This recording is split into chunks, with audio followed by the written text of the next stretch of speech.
আসসালামু আলাইকুম রহমতুল্লাহ। জি, এখানে কোনো এক ভাই একটা ফেসবুক লিংক পাঠিয়ে এই লিংকের ভেতরে যে একটা প্রশ্ন এবং উত্তর আছে এই ব্যাপারে জানতে চেয়েছেন এটা কতটা সঠিক।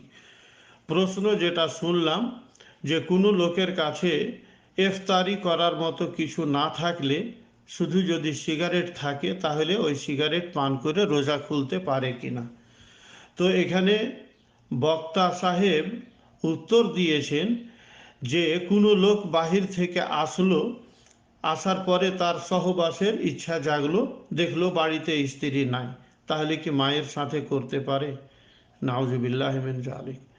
তার মানে এখানে বক্তা সাহেব সিগারেট পান করে রোজা ইফতারটাকে হারাম বলেছেন মায়ের সাথে ব্যভিচার করার তুলনা করে।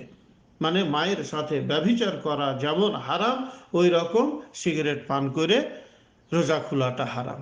নাউজুবিল্লাহ মিন জালিক। আল্লাহ এমন সব এই ধরনের বক্তাদের ফিতনা থেকে আল্লাহ বাঁচান, এবং এরা না জেনে শুনে যে মানুষকে বিভ্রান্ত করছে আর ফতোয়ার উপরে ফতোয়া দিয়ে চলছে, আল্লাহ যেন এদের হেফাজত করেন। আলেম হওয়া এক জিনিস আর বক্তা হওয়া এক জিনিস। বক্তা হলে যে সে আলেম হবে এমন কোনো জরুরি কথা নাই, কিন্তু আলেম হইতে হলে তার ভেতরে এলেম থাকতে হবে, বক্তাগিরি থাক আর না থাক। তো এখানে এটা নিঃসন্দেহে একটা বিভ্রান্তিকর উত্তর দেওয়া হয়েছে। এই ভুল বা এই ভুল উত্তরের সংশোধনে বা এই ভুল ধারণার নিরসনে আমি দুটো কথা বলবো। এক নম্বর কথা হলো যে রোজা খোলার জন্য কোনো কিছুই নাই, কিংবা অনেক কিছু আছে, সব কিছু আছে, তারপরেও যদি কেউ সিগারেট পান করে রোজা খুলে, তাহলে কি রোজা খুলতে পারে না পারে না? জি হ্যাঁ, রোজা খুলতে পারে। জি হ্যাঁ, আবারও বলছি, রোজা খুলতে পারে। এবার কথা হলো যে বলবেন হুজুর তাহলে আপনি বিড়ি সিগারেট পান করাটাকে হালাল বলছেন, বা এইগুলো পান করে রোজা ইফতারি করাটাকে হালাল বলছেন। জি না, আমি এটা বলছি না। আমি বলতে চাইছি যে কোনো লোক যদি বিড়ি সিগারেট পান করে রোজা খুলে তাহলে খুলতে পারে, তার কারণ কোনো একটা হারামের কারণে কোনো একটা হালাল ক্যান্সেল হয়ে যায় না, বাতিল হয়ে যায় না। রোজা রাখা, ইফতারি করা এটা নিজের জায়গাতে একটা এবাদত, আর সিগারেট পান করা এটা নিজের জায়গাতে একটা হারাম কাজ। কিন্তু ওই হারাম কাজের কারণে তার ইফতারি করা বা রোজা এটা বাতিল হয়ে যায় না বা হয়ে যেতে পারে না। এখন কথা হলো যে রোজা ইফতারি করার সময় কেউ যদি সিগারেট পান করে, তো এটা তার ব্যাপার, সে এটা হারাম করলো, তার জন্য সে গুনাহগার হবে। কিন্তু তার মায়ের সাথে জেনা করার মতো পাপ হবে এমন কথা আল্লাহে আল্লাহে সুম্মা আল্লাহে, একবারে একটা আল্লাহ এবং আল্লাহ রসুলের সম্পূর্ণরূপে বিরুদ্ধাচারণ করার মতন কথা বলা, যে কথা আল্লাহ আল্লাহ রসুল বলেননি, কোন অধিকারে এমন ফতোয়া কোনো বক্তা দিতে পারে? জি হ্যাঁ, আপনাকে আমি আরও বলি, ভালো করে বুঝেন। কোনো লোক রোজা আছে, রোজা ইফতারি করার সময় সে কোনো কিছু খেলো না, সূর্য ডুবলো, মাগরিবের আজান হইল, আর সরাসরি সে তার স্ত্রীর সাথে সহবাস করতে লাগলো, সহবাসের মাধ্যমে সে তার রোজা ভঙ্গ করলো। এইভাবে রোজা খুলতে পারে কি পারে না? পারে। ধরে নেন কোনো লোক খরগোশের মাংস খেয়ে কিংবা কোনো লোক কচ্ছপ খেয়ে তার রোজা ইফতার করলো, করতে পারে কি পারে না? জি, করতে পারে।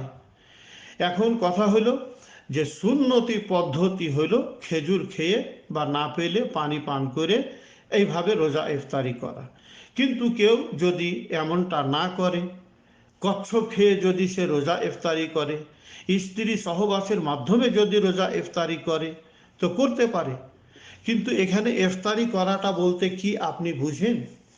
ইফতারি করা মানে যে যখন রোজা ধরার শেষ টাইম, ভোরে সেহরি খাওয়ার মানে ফজরের টাইম ঢুকে গেল, তখন থেকে নিয়ে সূর্য ডোবা পর্যন্ত এই সময়টার ভেতরে যেসব রোজা রাখার ক্ষেত্রে বিধিনিষেধ আছে সেই সবগুলো মান্য করে চলা। যেমন সূর্য ডুবে গেল তেমন রোজার বিধান শেষ হয়ে গেল ওখানে। কথাটা ভালো করে মাইন্ড লাগিয়ে বুঝবেন।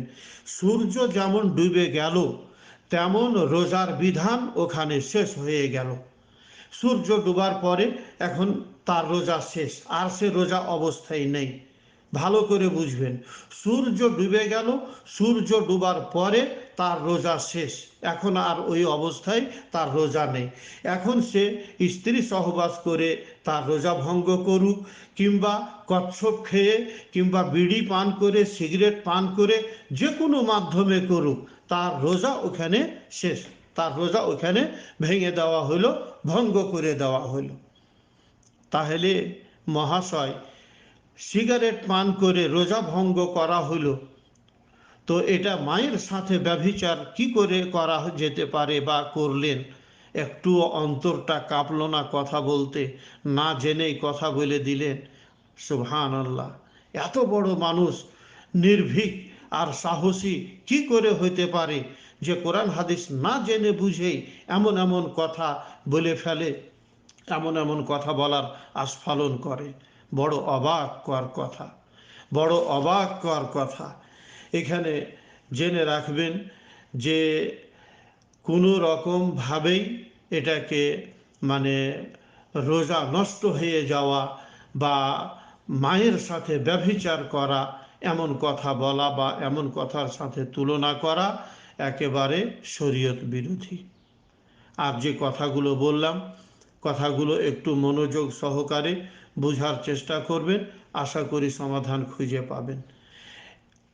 আর এইসব বিষয় নিয়ে খণ্ডন করতে গেলে মানে তিলে তিলে, অক্ষরে অক্ষরে এক ঢেরি খণ্ডন করতে পারবো, কথা বলতে পারবো ইনশাআল্লাহ।